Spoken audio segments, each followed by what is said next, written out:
사장님, 제 방 에어컨이 고장 났나 봐요. 좀 도와주실 수 있을까요? 무더위가 기승을 부리던 오후 얇은 슬리브리스 차림으로 제 문을 두드린 건 옆집 여인 고은아였습니다. 사장님은 눈빛이 예사롭지 않으신데 이런 구질구질한 곳에 계실 분이 아니네요. 평생을 바다 위에서 호령하다 파산한 뒤 생선 비린내 나는 아내의 구박만 듣던 예순의 마석구. 그녀가 건넨 달콤한 찬사는 짓밟힌 남자의 자존심을 단숨에 흔들어 놓았습니다. 우리 같은 사람들은 서로를 알아봐야 해요. 같이 떠나요, 사장님. 아내가 시장 바닥에서 무릎이 터져라 번 꼬깃꼬깃한 돈을 챙겨 들고 저는 옆집 여자가 내민 독이 든 성배를 덥석 받아들었습니다. 화려한 장미꽃 같던 여인의 유혹과 차가운 계단에 주저앉아 남편 먹일 갈치 걱정만 하던 비린내 나는 아내. 황혼의 외로움이 불러온 치명적인 외도, 그 끝에서 마주한 처절한 참회와 비극적인 선택의 이야기를 지금 시작합니다. 이야기 시작하기 전에 구독, 좋아요 눌러주시고 어디에서 듣고 계시는지 댓글까지 남겨주시면 더 좋은 이야기로 찾아뵙겠습니다. 그럼 시작합니다. 여러분, 인생이라는 게 참 묘하더군요. 어제까지만 해도 세상을 다 가진 것처럼 기세등등하다가도 한순간의 잘못된 선택으로 벼랑 끝까지 밀려나는 게 우리네 삶인가 봅니다. 제 이름은 마석구, 올해 63입니다. 한때는 부산항에서 제 이름 석자 모르는 사람이 없었죠. 수십 척의 배를 움직이고 수백 명의 직원을 거느리던 해운사 사장. 그게 불과 몇 년 전 제 모습이었습니다. 하지만 지금 제가 있는 곳이 어디냐고요? 해운대의 화려한 마천루가 아니라 그 화려한 불빛들이 마치 남의 나라 이야기처럼 멀리 내다보이는 삼복도로 끝자락의 낡은 빌라입니다. 창밖을 보면 멀리 북항 재개발 단지의 기중기들이 보입니다. 밤이 되면 그곳은 보석을 뿌려놓은 듯 찬란하게 빛나죠. 하지만 이 방 안은 어떻냐고요? 낮에도 빛 한 점 제대로 들지 않아 눅눅한 곰팡이 냄새가 코끝을 찌릅니다. 12평 남짓한 이 월세방이 이제는 제 세상의 전부가 되어버렸습니다. 벽지에 핀 검은 곰팡이 꽃들이 마치 제 인생에 찍힌 낙인처럼 느껴집니다. 마 사장, 이번 사업은 확실해. 내 눈 한 번만 믿어봐. 그놈의 신용사기. 평생을 바다에서 잔뼈가 굵었다고 자부했는데 육지놈들의 달콤한 현울림에 전 재산을 갖다 바친 꼴이라니. 그 생각을 하면 자다가도 피가 거꾸로 솟습니다. 머리맡에는 항상 반쯤 비워진 소주병이 놓여 있습니다. 맨정신으로는 이 좁아터진 방구석을 견딜 수가 없거든요. 술 기운을 빌려 눈을 감으면 다시 저는 수천 톤짜리 화물선 갑판 위에 서 있습니다. 시원한 바닷바람을 맞으며 거칠 것 없이 호령하던 그때 말입니다. 하지만 눈을 뜨면 보이는 건 칠이 벗겨진 천장과 구석에 쌓인 먼지뿐입니다. 석구야, 내가 어쩌다 이렇게 됐노? 거울 속의 노인은 제가 아는 마석구가 아닙니다. 눈가는 푹 꺼지고 검버섯이 핀 얼굴은 생기를 잃은 지 오래죠. 한때는 맞춤 정장만 고집하던 사내였는데 이제는 무릎 나온 추리닝 한 벌로 며칠을 버팁니다. 사회에서 버림받았다는 상실감, 그리고 다시는 일어설 수 없을 것 같다는 무력감이 제 온몸을 납덩이처럼 짓누르고 있습니다. 누가 보면 그저 게으른 늙은이라 손가락질하겠지요. 하지만 여러분, 자존심 하나로 버텨온 남자가 그 자존심이 완전히 뭉개졌을 때 느끼는 그 공포를 아십니까? 집 밖으로 나가는 게 무섭습니다. 혹시라도 예전 직원을 만날까봐 아니면 나를 비웃는 세상을 마주할까봐 저는 이 곰팡이 냄새 나는 단칸방 안으로 점점 더 깊숙이 숨어들고만 있습니다. 어둠 속에서 소주 한 잔을 더 들이켜봅니다. 찌르르하게 타 들어가는 식도를 느끼며 오늘도 어김없이 과거의 영광을 안주 삼아 씹어봅니다. 하지만 그 영광은 씹으면 씹을수록 쓰고 비린 맛만 날 뿐입니다. 제 인생은 여기서 끝인 걸까요? 아니면 이 어두운 터널 끝에 정말 빛이라는 게 있기는 한 걸까요? 아무런 희망도 의지도 없이 그저 죽지 못해 하루를 연명하던 그때 저를 대신해 이 지옥 같은 현실을 온몸으로 받아내고 있던 또 한 사람이 있었습니다. 바로 제 아내 정숙이었습니다. 남들이 사모님, 사모님 하며 떠받들던 시절에 우리 집사람 정숙이는 참 고왔습니다. 백화점 나들이가 일과였고 손에 물 한 방울 안 묻히고 살 줄 알았는데 인생 참 모질더군요. 제 사업이 풍비박산나고 이 산동네 셋방으로 숨어들면서 아내의 고운 손은 가장 먼저 망가졌습니다. 새벽 4시면 어김없이 아내가 몸을 일으킵니다.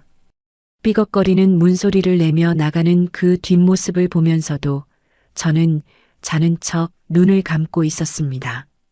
아내는 근처 자갈치 시장으로 달려가 차가운 바닷물이 튀는 생선 박스를 나릅니다.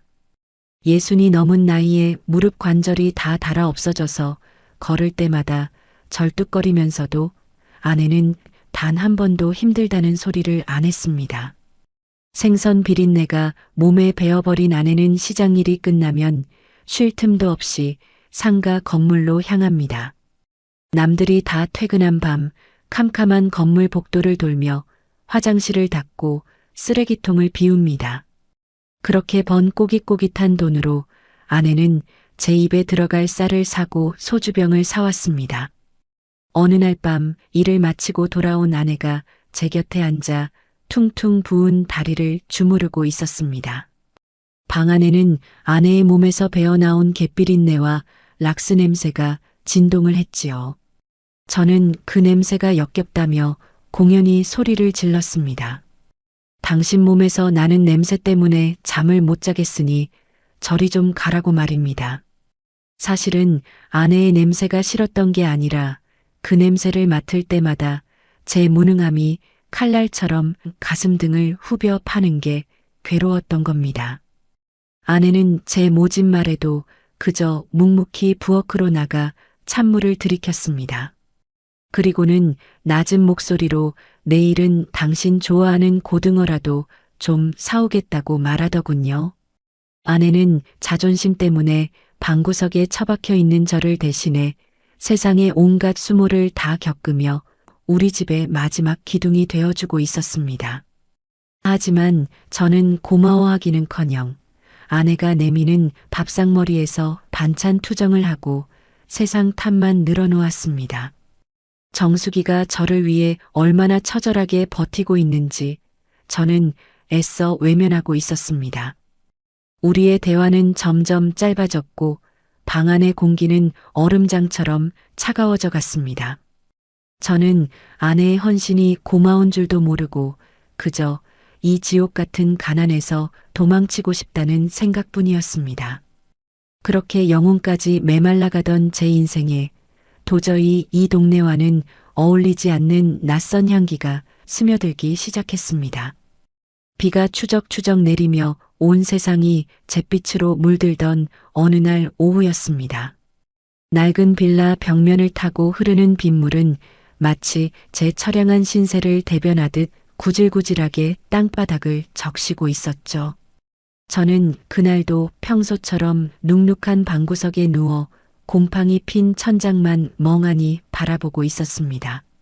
아내는 이미 시장통으로 장사를 나간 지 오래였고 적막한 집안에는 낡은 시계 바늘 소리만이 제 귀를 자극하고 있었습니다. 그러다 문득 창밖 골목 어귀에서 들려오는 낯선 소리에 몸을 일으켰습니다. 우리 동네는 워낙 길이 험하고 좁아서 웬만한 차들은 들어오기도 힘든 곳인데 아주 매끄럽고 웅장한 기계음이 들려오더군요. 커튼 틈새로 밖을 내다본 저는 제 눈을 의심하지 않을 수 없었습니다. 이 칙칙하고 비릿한 냄새가 진동하는 산동네 골목에 번쩍이는 광택을 뽐내는 세련된 외제차 한 대가 멈춰 서 있는 게 아니겠습니까? 그 차문이 열리는 순간 제 숨이 멎는 것만 같았습니다. 차에서 내린 사람은 40대 후반쯤 되어 보이는 아주 우아하고 묘령의 분위기를 풍기는 여인이었습니다. 빗줄기 사이로 그녀가 발을 내디딜 때마다 화려한 원피스 자락이 나비의 날개처럼 휘날렸습니다. 이 동네 사람들은 평생 입어볼 엄두도 못 낼 법한 고급스러운 옷차림에 비에 젖지 않으려 조심스레 우산을 펼치는 그 손길 하나하나가 마치 한 편의 영화 장면 같았습니다. 그녀의 이름은 고은하였습니다. 빗물에 젖은 아스팔트 위를 걷는 그녀의 구두 소리가 유난히도 또박또박 제 가슴을 때리더군요. 쓰레기 봉투가 굴러다니고 페인트가 다 벗겨진 우리 빌라 입구로 그녀가 들어서는 모습은 마치 꿈속에서나 보던 고고한 장미꽃 한 송이가 더러운 쓰레기 더미 위에 툭 하고 떨어진 것 같은 기괴하면서도 강렬한 충격이었습니다. 제 아내 정수기의 거칠어진 손마디와 생선 비린내 밴 앞치마만 보며 살아오던 제 눈에 고은하라는 여자의 당장은 잔잔한 호수에 던져진 커다란 바위와도 같았습니다. 그녀는 짐꾼들을 시켜 몇 안 되는 짐을 옆집 빈방으로 옮기기 시작했습니다.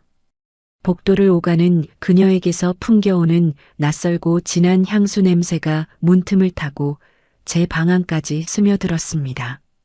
곰팡이 냄새 가득하던 제 단칸방에 그 향기가 퍼지는 순간 저는 잊고 살았던 수컷으로서의 본능이 꿈틀거리는 것을 느꼈습니다.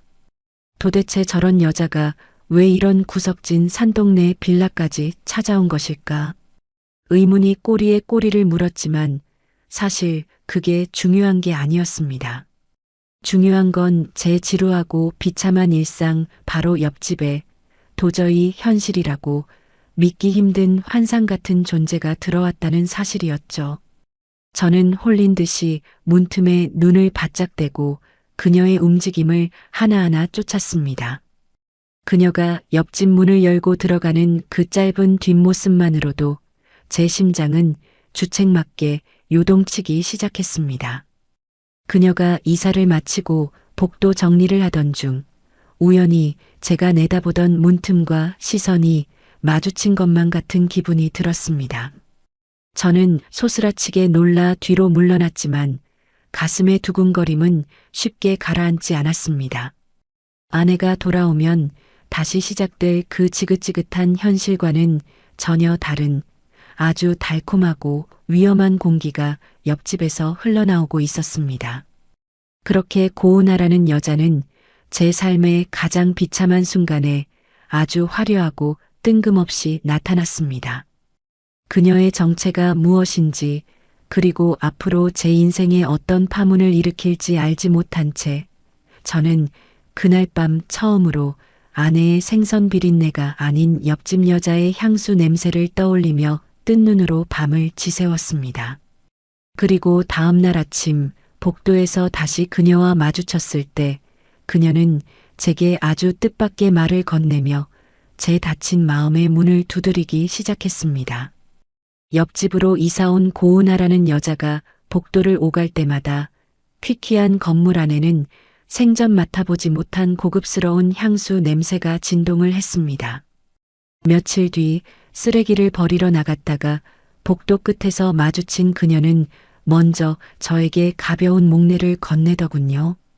가까이서 본 그녀의 피부는 잡티 하나 없이 매끄러웠고 손끝 하나하나까지 정성스럽게 관리된 모습이었습니다. 생선 핏물과 락스 냄새에 찌든 제 아내 정수기와는 달라도 너무 다른 마치 딴 세상 사람 같았습니다. 그녀는 자신을 강남에서 꽤 이름난 에스테틱 원장이었다고 소개했습니다. 남부러울 것 없이 살았는데 지인에게 권유받은 투자가 잘못되면서 하루아침에 모든 걸 잃고 잠시 몸을 피신하듯 우 산동네까지 흘러들어왔다고 하더군요. 화려한 장미꽃이 진흙탕에 떨어진 격이었지만 그녀는 그 비참한 상황에서도 기품을 잃지 않았습니다. 오히려 그 무너진 모습이 저와 닮아 보여서였을까요? 저는 그녀의 이야기에 묘한 동질감을 느끼며 자꾸만 귀를 기울이게 되었습니다. 무엇보다 제 가슴을 뒤흔든 건 그녀의 말투였습니다. 아내 정숙이는 입만 열면 당신 대체 언제까지 이럴 거야? 나가서 막일이라도 좀 구해봐라며 제 속을 긁어놓기 일쑤였는데 은하 씨는 달랐습니다. 엘리베이터 앞이나 복도에서 저를 마주칠 때마다 그녀는 제 초라한 추리닝 차림은 보이지도 않는다는 듯 제 눈을 똑바로 바라보며 나긋나긋한 목소리로 말을 걸어왔습니다. 사장님은 눈빛이 참 예사롭지 않으세요. 이런 낡은 빌라에 계실 분이 아니라는 게 단번에 느껴지거든요. 그 말 한마디가 제 가슴속 깊이 박혀있던 대못을 하나씩 뽑아내는 것 같았습니다. 전 재산을 날리고 사기를 당한 뒤로 세상 사람들은 저를 그저 무능한 늙은이로만 취급했습니다. 가장 가까운 아내조차 저를 벌레 보듯 무시하며 자존심을 짓밟았는데 처음 본 이 세련된 여자가 저를 사장님이라 불러주며 제 가치를 알아봐 준 겁니다. 그녀는 제가 한때 부산항을 호령하던 마석구라는 사실을 꿈에도 모를 텐데도 제 몸에 벤중후한 멋과 카리스마를 느낄 수 있다며 추켜 세웠습니다. 그녀와 대화를 나누는 짧은 시간 동안만큼은 제가 다시 수천 톤짜리 화물선을 지휘하던 그 시절로 돌아간 기분이었습니다. 은하 씨는 교묘하게 제 과거의 영광을 자극했습니다. 사장님 같은 분은 분명 크게 사업을 하셨던 분 같아요.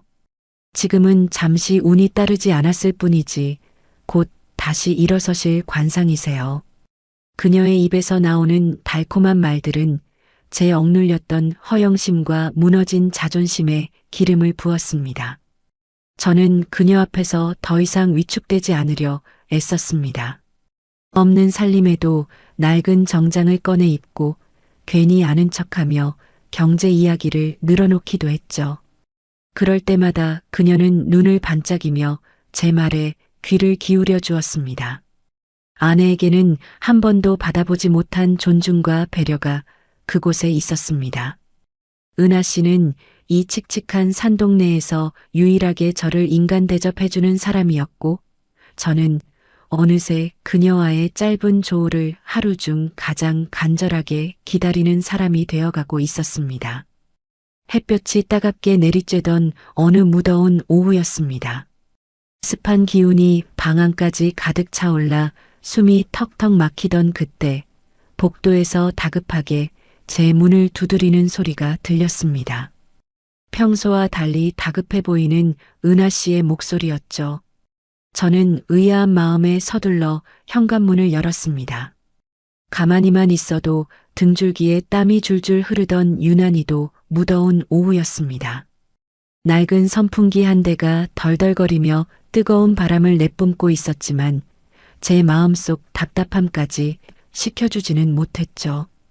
아내 정숙이는 벌써 몇 시간째 뙤약볕이 내리쬐는 시장통에서 비린내 나는 생선 상자를 나르며 땀범벅이 되어 있을 시간이었습니다. 저는 그 미안함을 떨쳐내려 억지로 눈을 감고 있었는데 그때였습니다. 현관문을 급하게 두드리는 소리가 정막을 깨더군요.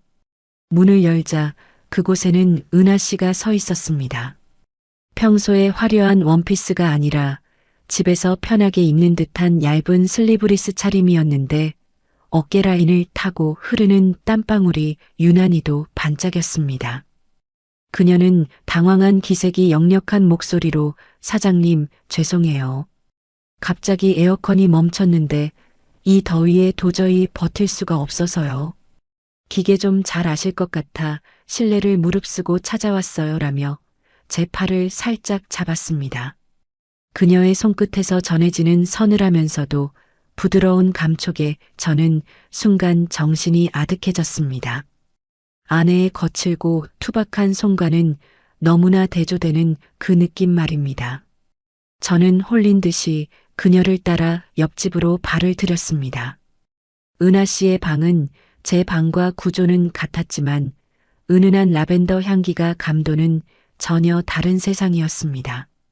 벽에 걸린 에어컨 아래에서 의자를 놓고 올라가 기계를 살피는 동안 은하 씨는 제 곁에서 역시 사장님은 못하시는 게 없으시네요라며 연신 찬사를 보냈습니다. 사실 에어컨 필터에 먼지가 좀 끼어 있었을 뿐 대단한 고장도 아니었습니다. 하지만 필터를 닫고 기계를 만지는 그 짧은 시간 동안 저는 잊고 살았던 묘한 고향감을 느꼈습니다. 시장 바닥에서 고생하는 아내를 까맣게 잊은 채 저는 이 화려하고 연약한 여자에게 필요한 존재가 되었다는 사실에 취해 있었습니다. 무능한 늙은이로 취급받던 제가 다시금 누군가를 지켜주고 도와줄 수 있는 사내로서의 존재감을 되찾은 기분이었죠. 땀을 닦으며 의자에서 내려오자 은하 씨가 수건을 건네며 제 팔뚝에 맺힌 땀을 직접 닦아주었습니다. 사장님, 팔 근육이 아직도 대단하시네요. 젊었을 때 운동 많이 하셨나 봐요라며 저를 올려다보는 그녀의 눈빛에는 동경과 유혹이 묘하게 뒤섞여 있었습니다. 그 뜨거운 시선을 마주하는 순간 제 가슴 속에는 억눌려 있던 욕망이 불길처럼 타올랐습니다. 에어컨이 다시 가동되며 시원한 바람이 방 안을 채우기 시작했지만 제 몸의 열기는 오히려 더 뜨거워져만 갔습니다. 은하 씨는 수고했다며 시원한 물 한 잔을 내밀었고 저는 그 잔을 받아주며 그녀의 손가락이 제 손등을 스치는 것을 느꼈습니다. 아내가 시장통에서 생선 비린내를 온몸에 뒤집어 쓰고 처절하게 일하고 있을 그 시간에 저는 옆집 여자의 은밀한 공간에서 금기된 설렘을 만끽하고 있었던 겁니다. 그냥 보내드리기 너무 죄송해서요. 사장님, 잠시만 더 계시다 가세요. 그녀는 냉장고 깊숙한 곳에서 금빛 라벨이 붙은 고급 양주병을 꺼내 들었습니다. 시원해진 공기 속에서 은하 씨가 건네는 그 독한 술 냄새가 제 이성을 조금씩 마비시키기 시작했습니다. 에어컨 바람이 방 안을 시원하게 채우기 시작했지만 제 가슴 속 불길은 오히려 더 거세게 타오르고 있었습니다. 은하 씨는 고맙다며 냉장고에서 얼음 바구니와 금빛 라벨이 붙은 양주병을 꺼내왔습니다. 사장님, 여기까지 오셨는데 그냥 보내드리면 제가 너무 예의가 아니죠. 시원하게 딱 한 잔만 하고 가세요. 그녀가 잔에 얼음을 가득 채우고 술을 따르는 소리가 유난히도 경쾌하게 들렸습니다. 독한 양주가 목구멍을 타고 넘어가자 긴장했던 몸이 스르르 풀리며 몽롱한 기분이 찾아왔습니다. 은하 씨는 제 맞은편에 앉아 한참 동안 술잔만 내려다보더니 갑자기 눈시울이 붉어지기 시작하더군요. 사장님, 저 사실 너무 힘들었어요. 강남에서 잘 나갈 때는 주변에 사람이 그렇게 많더니 투자가 잘못되고 빈털터리가 되니까 귀신같이 다들 떠나더라고요. 돈 때문에 믿었던 사람들에게 배신당하고 나니까 세상에 믿을 놈 하나 없다는 생각이 들어서 이 산도내까지 도망치듯 들어온 거예요. 그녀의 떨리는 목소리에는 깊은 한숨과 원망이 섞여 있었습니다. 그 기구한 사연이 꼭 제 이야기 같아서 가슴 한구석이 아릿해졌습니다. 저 역시 수십 척의 배를 호령하다가 사기꾼들에게 전 재산을 날리고 이 좁은 방구석에 갇힌 신세 아닙니까? 동병상련이라고 했던가요? 그녀의 눈물을 보는 순간 저는 저도 모르게 그녀의 어깨를 토닥이며 위로의 말을 건넸습니다. 그러자 은하 씨가 갑자기 제 가슴팍으로 무너지듯 기대어 왔습니다.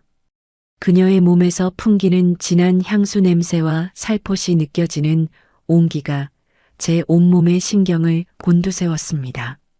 사장님, 우리 같은 사람들은 서로를 알아봐야 해요.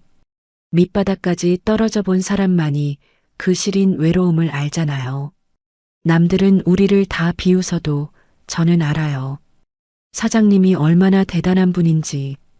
은하 씨의 나긋나긋한 속삭임이 귓가를 간지럽히자 제 머릿속은 하얗게 백지장처럼 변해버렸습니다.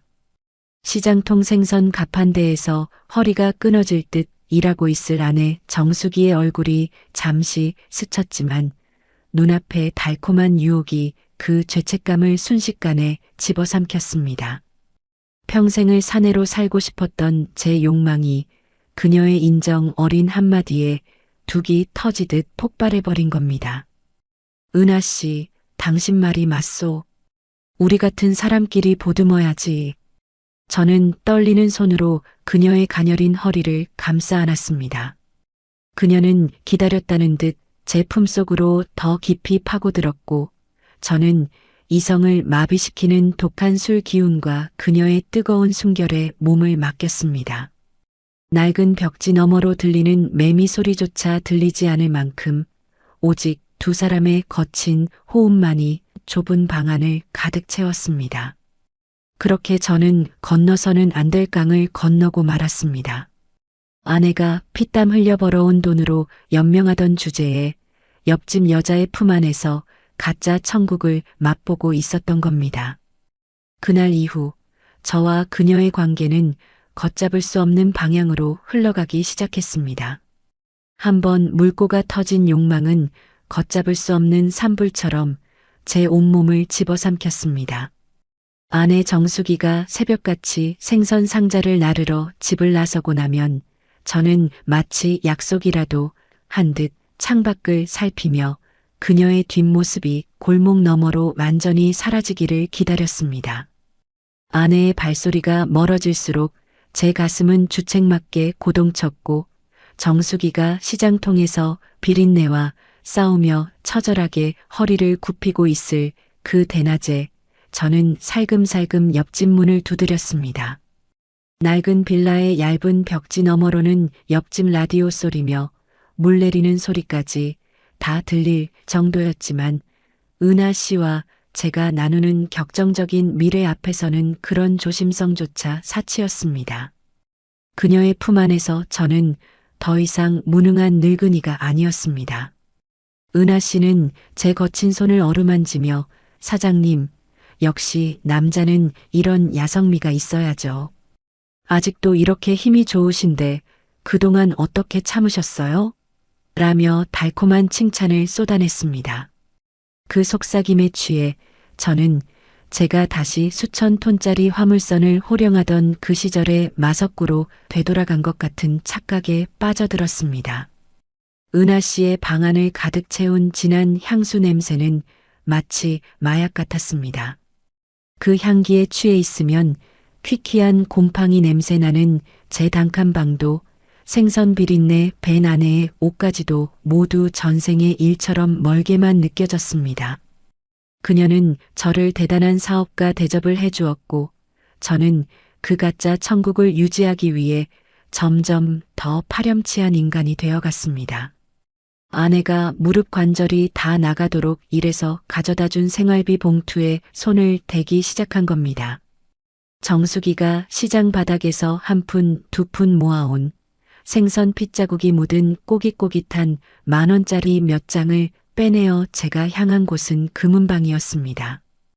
은하 씨, 이런 곳에 어울리는 여자가 아닌데 내가 마음이 아파서 라며 아내의 피땀 어린 돈으로 산 값싼 목걸이를 그녀의 목에 걸어주었습니다.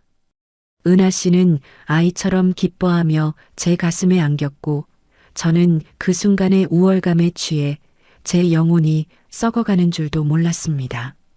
아내가 청소 일을 하며 락스독의 손등이 갈라질 때 저는 은하 씨의 부드러운 살결을 만지며 인생의 마지막 봄날이 찾아왔노라 자찬했습니다.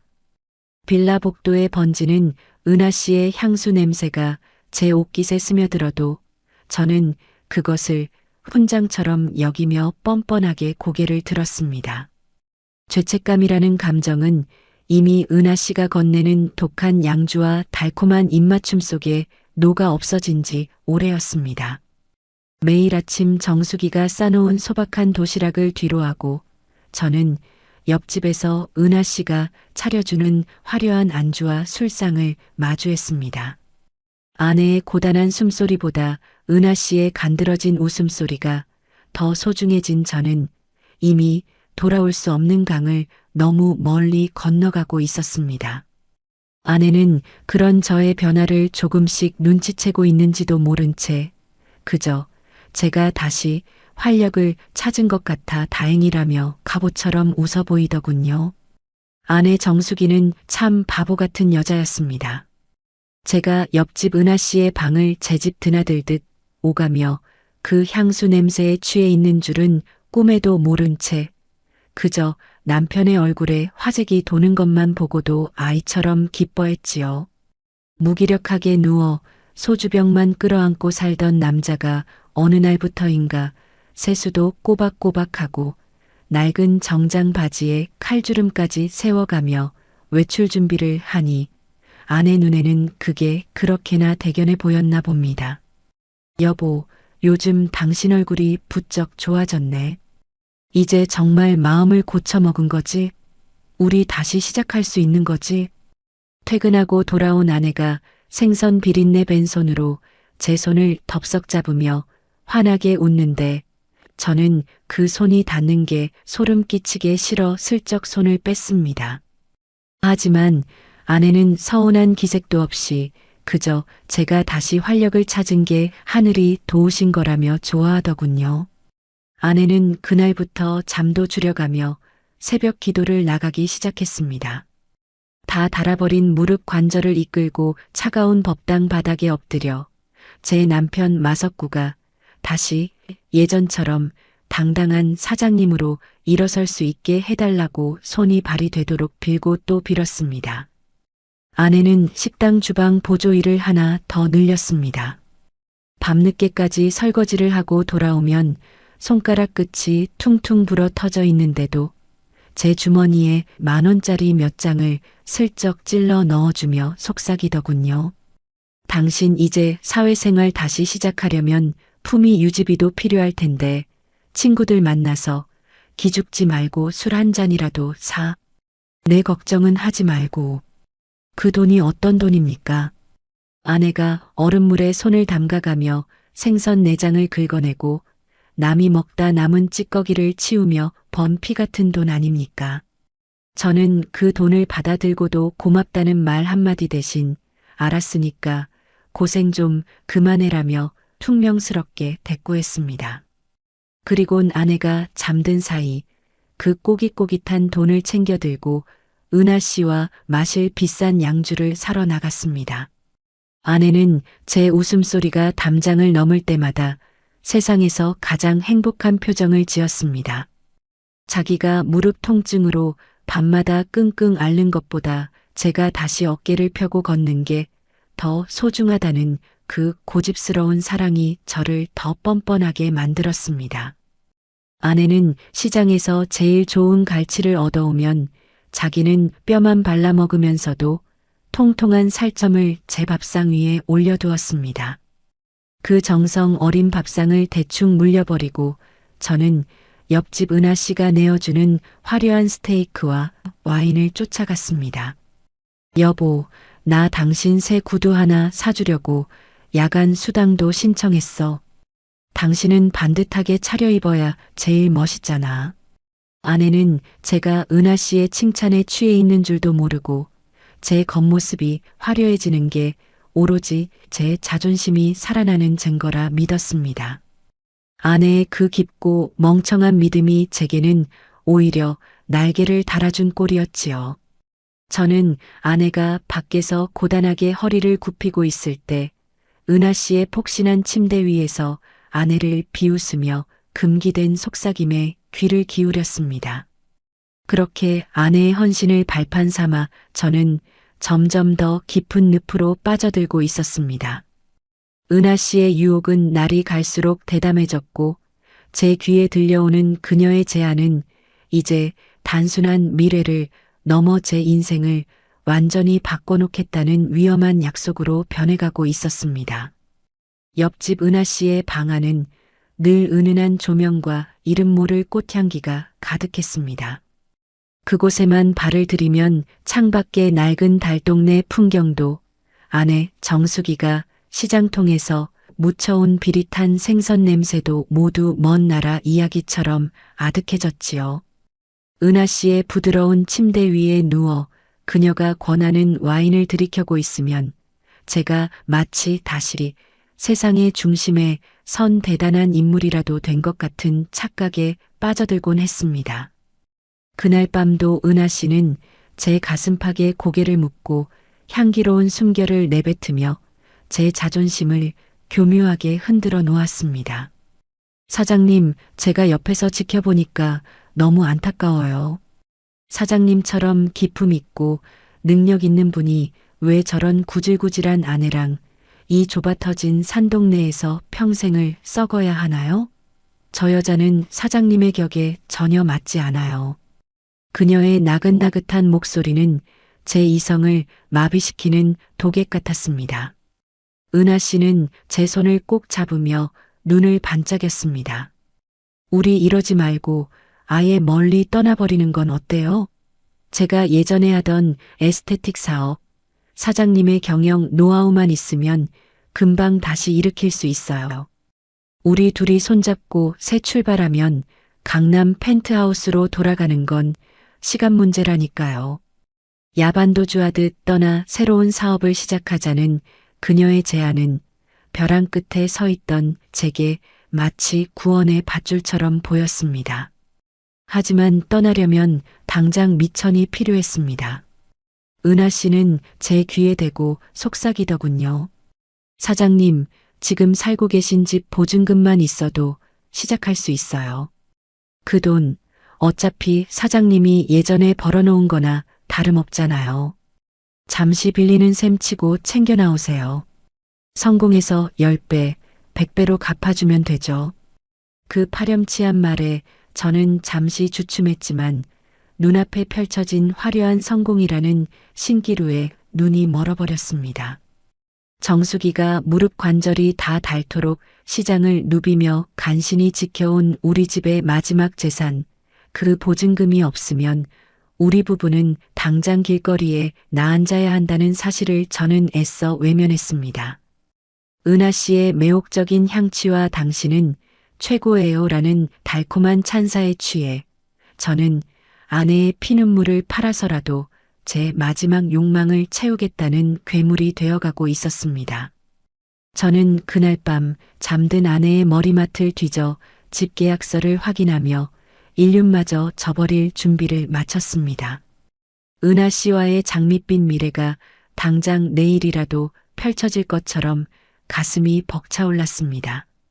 아내를 버리고 이 지긋지긋한 가난을 던져버리고 다시 마 사장 소리를 들으며 떵떵거릴 수만 있다면 무슨 짓인들 못하겠나 싶었죠.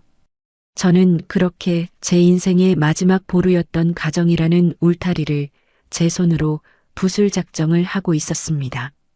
은하 씨의 유혹에 완전히 영혼을 팔아넘긴 저는 이제 아내 정수기의 존재 자체가 제 성공을 가로막는 장애물처럼 느껴지기 시작했습니다. 옆집 은하 씨가 뿌려놓은 화려한 신기루에 눈이 멀어버린 저는 이제 제 집 안방조차 지옥처럼 느껴지기 시작했습니다. 은하 씨의 방에서 풍기던 고고한 라벤더 향기와 비싼 양주 냄새에 찌들어 있다가 우리 집 문을 열고 들어서면 가장 먼저 코끝을 찌르는 건 지독한 생선 비린내였습니다. 아내 정수기가 하루 종일 시장통에서 생선 상자를 나르고 밤늦게까지 식당 일을 하며 온몸에 묻혀온 가난의 냄새였죠. 예전에는 그 냄새가 미안함이었고 아픔이었는데 이제는 그게 소름 끼치게 역겹고 구질구질하게만 느껴졌습니다. 외도의 달콤한 쾌락이 제 이성을 완전히 마비시켜버린 겁니다. 어느 날 밤 일을 마치고 녹초가 되어 돌아온 아내가 제 곁에 슬며시 앉으며 제 어깨를 주물러 주려 손을 뻗었습니다. 그 투박하고 거친 손마디가 제 몸에 닿는 순간 저는 마치 오물이 닿은 것처럼 진저리를 치며 아내의 손을 거칠게 뿌리쳤습니다. 아이고, 이 비린내. 제발 좀 저리 가라고. 당신 몸에서 나는 그 냄새 때문에 숨을 못 쉬겠어. 씻어도 씻어도 그놈의 생선 냄새는 안 빠지는 거야? 제 입에선 비수 같은 말들이 사정없이 튀어나갔습니다. 아내는 당황한 듯 멈칫하더니 자기 소매 끝을 코에 대고 킁킁거리며 어쩔 줄 몰라 하더군요. 여보, 미안해. 내가 오늘 고등어 상자를 좀 많이 날려서 그런가 봐. 얼른 다시 씻고 올게. 아내는 제 모진 소리에도 화 한 번 내지 않고 욕실로 향했습니다. 하지만 낡은 빌라의 수암 낮은 물줄기 소리 너머로 아내의 억눌린 흐느낌이 들려오는 것 같았지만 저는 귀를 막아버렸습니다.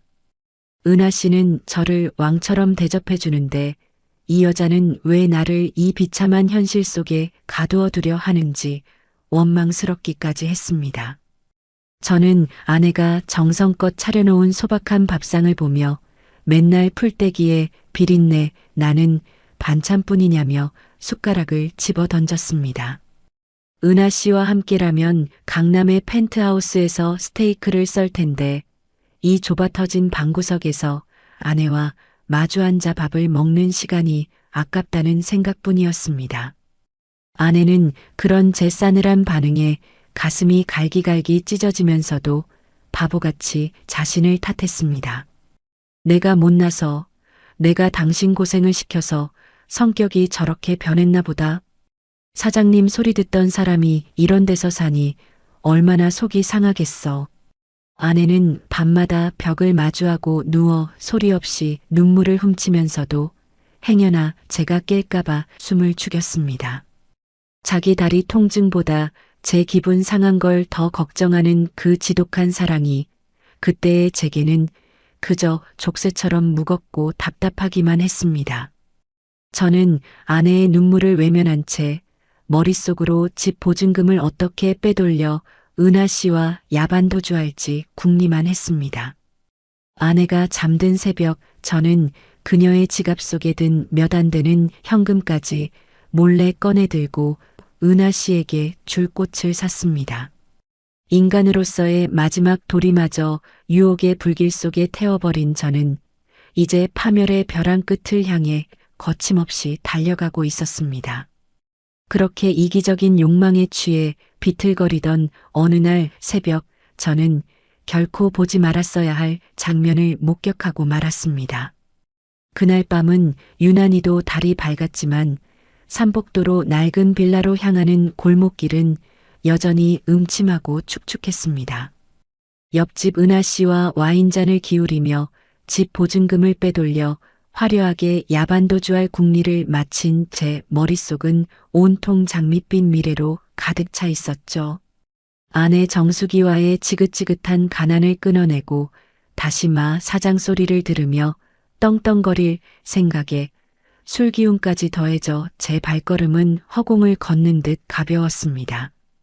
새벽 2시가 넘은 시각 아내에게 들키지 않으려 고양이처럼 살금살금 빌라 계단을 오르려던 참이었습니다.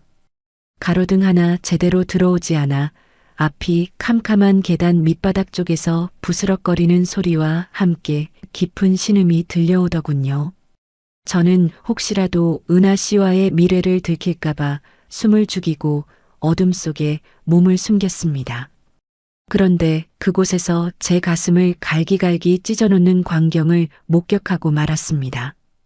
커다란 청소용 박스와 묵직한 대걸레 뭉치를 옆에 둔 채 한 여자가 차가운 시멘트 바닥에 주저앉아 있었습니다. 바로 제 아내 정숙이었습니다. 새벽까지 남의 건물 화장실을 닦고 계단을 쓸어내린 아내는 자기 몸짓만 한 청소 도구들을 짊어지고 그 높은 산동네 계단을 오르다 결국 다리에 힘이 풀려 주저앉아 버린 모양이었습니다. 희미한 달빛 아래 드러난 아내의 모습은 처참했습니다. 시장통에서 생선 상자를 나르느라 이미 망가질 대로 망가진 무릎이 또 말썽인 건지 아내는 퉁퉁 부어오른 다리를 떨리는 손으로 연신 주무르고 있었습니다. 아이고 무릎이야. 오늘따라 왜 이렇게 힘이 드노? 아내의 입에선 앓는 소리가 터져나왔지만 그보다 더 제 가슴을 후벼 판 건 그 다음 들려온 아내의 혼잣말이었습니다. 그래도 오늘 야간 수당을 좀 더 받았으니까 다행이지. 내일은 우리 영감 좋아하는 갈치나 좀 사가야겠다. 요즘 기운도 좀 차린 것 같은데 맛있는 거 먹고 힘내서 다시 사장님 소리 들어야지. 우리 영감 갈치 속살 참 좋아하는데. 아내는 자기 다리가 터져나가는 고통 속에서도 집에서 옆집 여자와 도망갈 궁리나 하는 남편을 위해 내일 장 볼 걱정을 하고 있었습니다. 그 비릿한 생선 냄새와 락스 냄새가 섞인 아내의 몸짓은 제가 은하 씨의 방에서 맡았던 그 화려한 향수 냄새와는 비교도 할 수 없을 만큼 숭고하고 처절한 것이었습니다. 저는 그 자리에 얼어붙은 채 머리를 대형 망치로 얻어맞은 듯한 충격에 휩싸였습니다. 제가 은하 씨의 달콤한 속삭임에 취해 아내를 냄새나는 퇴물 취급하며 보증금까지 가로채려 할 때 아내는 그 차가운 계단 바닥에서 제 입에 들어갈 갈치 토막을 떠올리고 있었던 겁니다. 눈물이 핑 돌았지만 차마 아내 앞에 나설 용기가 나지 않았습니다. 제 자신이 너무나도 추악하고 역겨운 괴물처럼 느껴져서 그 어둠 속에서 주먹을 입에 물고 신음을 삼켜야만 했습니다.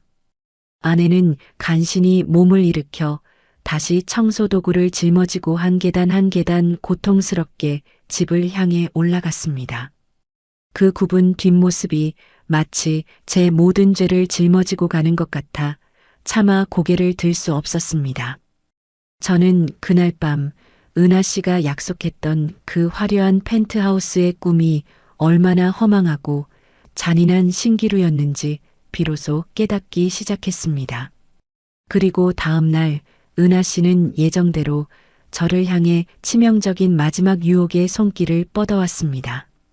드디어 약속한 결전의 날이 밝았습니다. 옆집 은하 씨는 아침 일찍부터 제 휴대폰으로 쉴 새 없이 메시지를 보내오더군요. 사장님, 짐 다 챙기셨죠? 오늘 밤 11시예요. 그때가 아내분이 야간 청소 나가는 시간이니까 그 틈에 보증금 서류 챙겨서 나오세요. 우리 이제 다시 태어나는 거예요.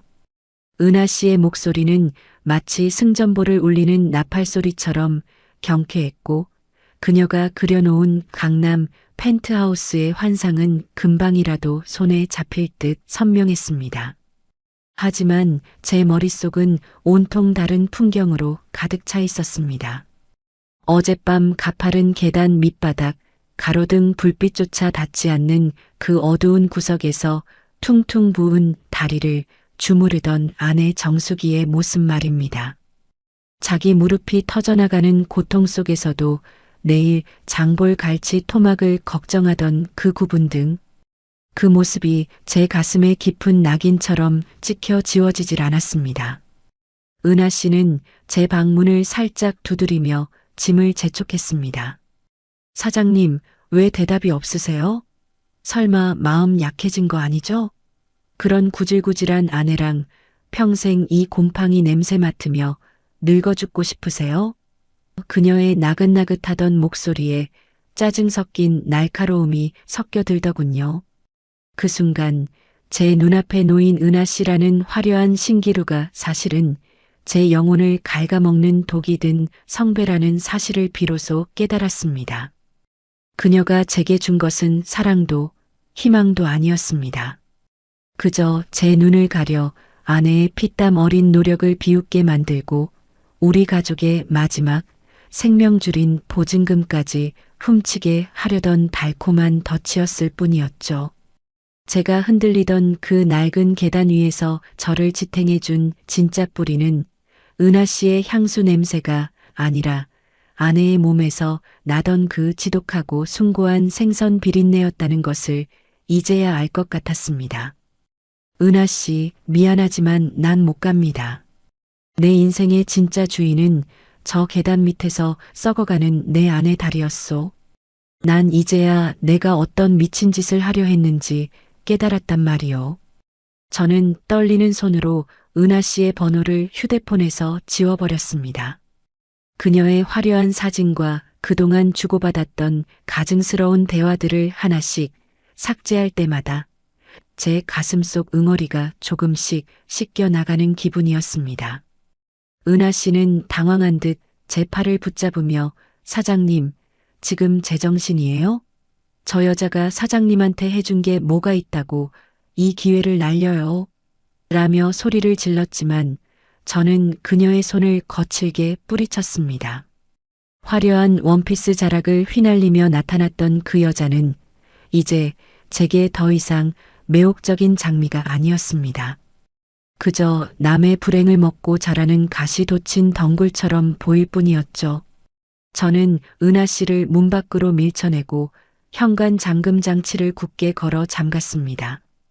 그리고는 장롱 깊숙이 숨겨두었던 집 계약서를 다시 제자리에 가져다 놓았습니다.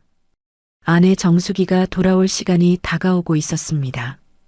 저는 그동안 제가 저지른 추악한 배신과 죄악을 어떻게 사죄해야 할지 몰라 텅 빈 거실 바닥에 주저앉아 멍하니 현관문만 바라보았습니다. 하지만 제가 이별을 고했다고 해서 은하 씨가 순순히 물러날 위인은 아니었습니다. 그녀는 제 거절에 자존심이 상했는지 잠시 후 다시 문을 거칠게 두드리며 악다구니를 쓰기 시작했습니다. 철석같이 믿었던 호구가 갑자기 정신을 차리자 옆집 은하 씨의 본색이 여과 없이 드러나기 시작했습니다. 조금 전까지만 해도 제 가슴팍에 기대어 사장님 같은 분은 이런 곳에 있을 분이 아니다라며 나긋나긋하게 속삭이던 그 입술에서 이제는 시궁창 같은 악다구니가 터져 나왔지요. 그녀는 제 집 현관문을 발로 쾅쾅 차대며 빌라 복도가 떠나가라 소리를 질렀습니다. 야, 마석구, 너 지금 장난해? 내가 감히 나를 거절해? 너 나랑 재미 볼 거 다 봐놓고 이제 와서 마누라 핑계를 대? 당장 문 열어. 내가 약속한 보증금이랑 내 사업 미천 내놓으란 말이야. 그녀의 목소리는 짐승의 비명처럼 날카로웠고 그동안 숨겨왔던 탐욕스러운 본성이 낡은 복도 벽면을 타고 흉물스럽게 메아리 쳤습니다. 윗집, 아랫집 사람들이 문을 빼꼼히 열고 무슨 일이냐며 수군거리는 소리가 들렸지만 저는 차마 그 문을 열 용기가 나지 않았습니다. 하지만 은하 씨는 그칠 줄 몰랐습니다. 내 마누라 오면 내가 다 풀어버릴 거야. 너희 둘이 이 동네에서 고개 들고 살 수 있을 것 같아? 당장 돈 내놔. 저는 문 뒤에 기대어 서서 그녀의 광기 어린 행패를 꼬박 다 들었습니다.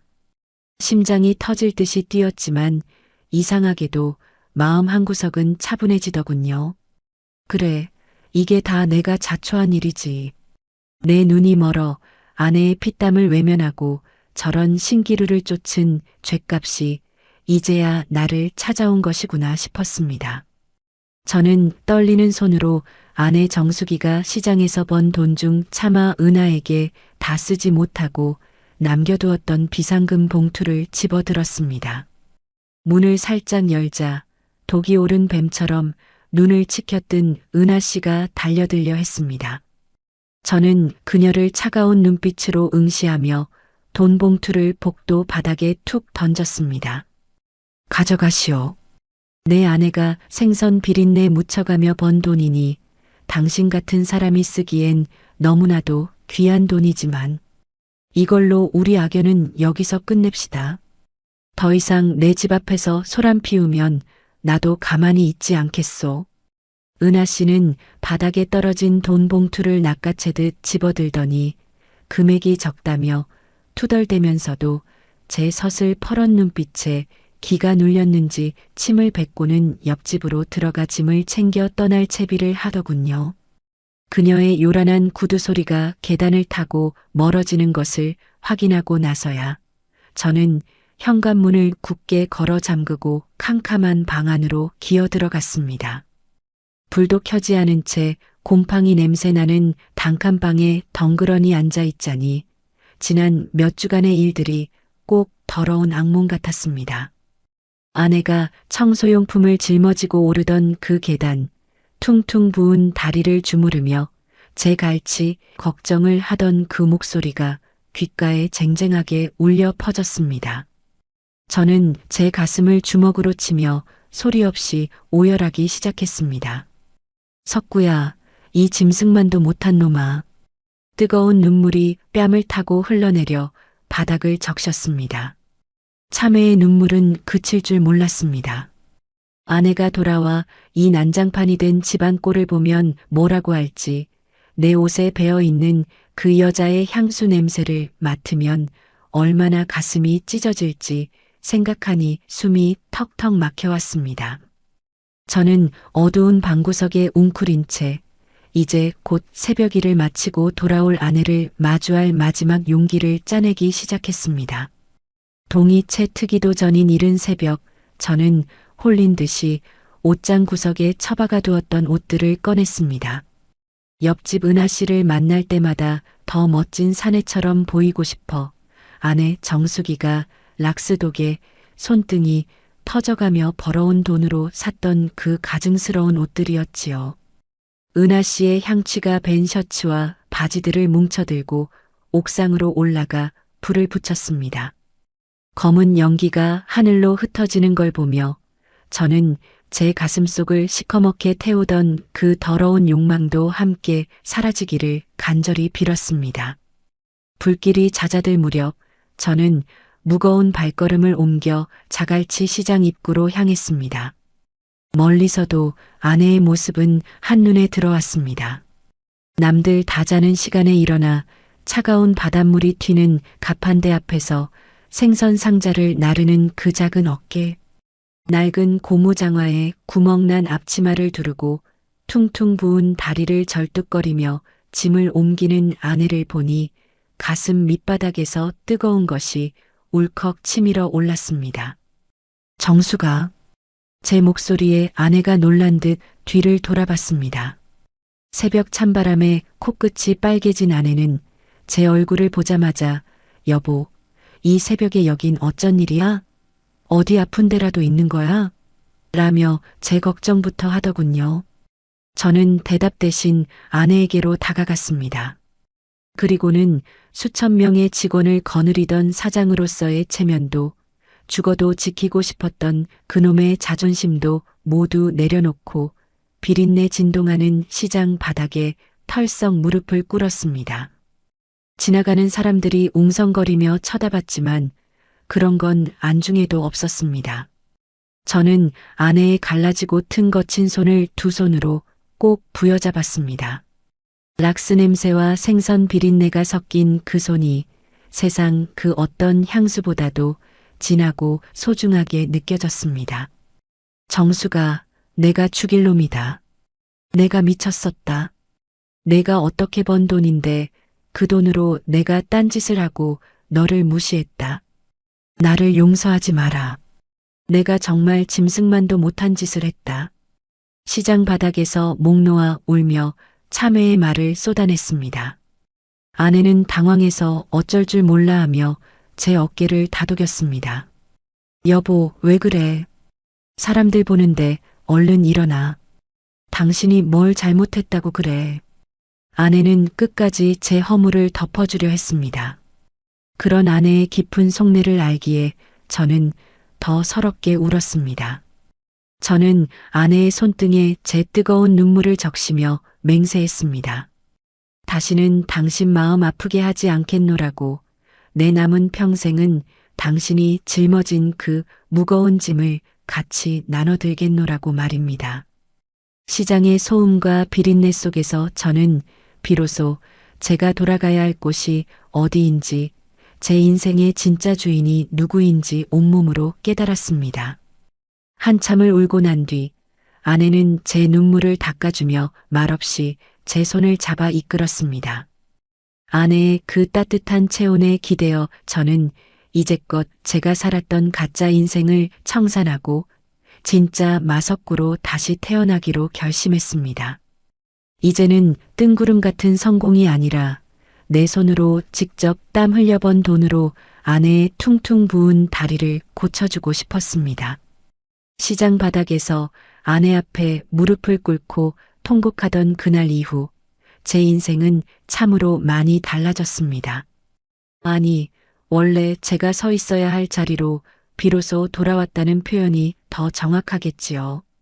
수천 명의 직원을 호령하던 마 사장의 허울은 저 멀리 바닷바람에 날려보내고 저는 이제 새벽이면 인근 상가 건물의 경비복을 입고 빗자루를 듭니다. 낮에는 택배 터미널에 나가 허리가 끊어질 듯한 통증을 견디며 산더미처럼 쌓인 상자들을 분류합니다. 예전 같으면 내가 어떻게 이런 일을 하느냐며 자존심을 세웠겠지만 지금은 제 손바닥에 박힌 굳은 살이 훈장처럼 느껴집니다. 퇴근길 제 손목 시계에는 명품 시계 대신 먼지와 땀방울이 맺혀 있지만 그 땀방울이 모여 안에 정수기의 고단한 짐을 조금씩 덜어줄 수 있다는 사실에 가슴 한구석이 벅차오릅니다. 아내는 제가 퇴근하고 돌아오면 퉁퉁 부은 제 손을 잡으며 여보, 오늘 너무 고생했지라고 말해줍니다. 그 짧은 위로가 옆집 여자가 속삭이던 수만 마디의 찬사보다 수천 배는 더 달콤하고 묵직하게 제 가슴을 울립니다. 어느덧 해도 니엇니엇 저무는 퇴근길, 저는 아내와 나란히 서서 삼복도로 난간에 기댔습니다. 저 멀리 아래로는 여전히 부산항의 화려한 야경이 보석처럼 빛나고 있습니다. 한때는 저 불빛 속에 제 행복이 있고 저 마천루 위로 다시 올라가는 것만이 인생의 성공이라 믿었습니다. 그래서 아내의 눈물을 외면했고 옆집 여자가 건네는 독이 든 성배를 덥석 받아들였던 것이지요. 하지만 이제는 압니다. 저 찬란하고 차가운 불빛 속에는 제 진짜 행복이 없었다는 것을요. 제 진짜 인생은 화려한 조명 아래가 아니라 여기 제 곁에서 생선 비린내 묻은 손을 꼭 잡고 있는 아내의 투박한 손등 위에 있었습니다. 제가 가장 비참할 때도 가장 못난 짓을 할 때도 끝까지 제 곁을 지켜준 건 저 비린내 나는 아내의 손이었습니다. 그 손이 저를 지탱해준 진짜 뿌리였고 제가 돌아가야 할 고향이었습니다. 정수가 나 이제야 진짜 사람이 된 것 같다. 저 멀리 불빛 부러워하지 않고 당신이랑 이렇게 땀 흘리며 사는 지금이 내 생애 가장 행복한 순간이다. 제 고백에 아내는 수줍게 웃으며 제 어깨에 머리를 기댑니다. 지난날의 상처가 다 아문 것은 아니겠지만 우리는 이제 서로의 상처를 보듬으며 한 걸음씩 앞으로 나아가고 있습니다. 긴 방황의 끝에서 저는 비로소 깨달았습니다. 인생의 황혼기에 찾아오는 가장 큰 선물은 새로운 유혹이나 화려한 성공이 아니라 곁에 있는 사람의 소중함을 다시 발견하는 것이라는 사실을 말입니다. 여러분, 혹시 지금 여러분의 곁에 있는 사람이 너무 익숙해서 혹은 그 사람에게서 나는 생활의 냄새가 지겨워서 눈을 돌리고 계시지는 않나요? 밖에서 풍겨오는 화려한 향수 냄새는 잠깐의 설렘을 줄 순 있어도 여러분의 영혼을 지켜주지는 못합니다. 진짜 사랑은 자극적인 향기가 아니라 세월의 풍파를 함께 견뎌온 묵직한 삶의 냄새 속에 있습니다. 늦었다고 생각할 때가 가장 빠를 때입니다. 오늘 옆에 있는 소중한 사람의 손을 한번 꼭 잡아주시는 건 어떨까요? 오늘 제 긴 참회록을 끝까지 들어주셔서 정말 감사합니다. 이 사연이 여러분의 가슴에 작은 울림이 되었다면 잊지 마시고 구독과 좋아요, 그리고 알림 설정까지 꼭 부탁드립니다. 여러분의 따뜻한 댓글 한 줄이 저와 같은 사연을 가진 많은 분에게 큰 힘과 위로가 됩니다. 여러분의 가정에 늘 평안과 사랑이 가득하시길 빌며 저는 이만 물러가겠습니다. 다음에도 더 가슴 깊은 이야기로 찾아뵙겠습니다. 시청해 주셔서 진심으로 고맙습니다.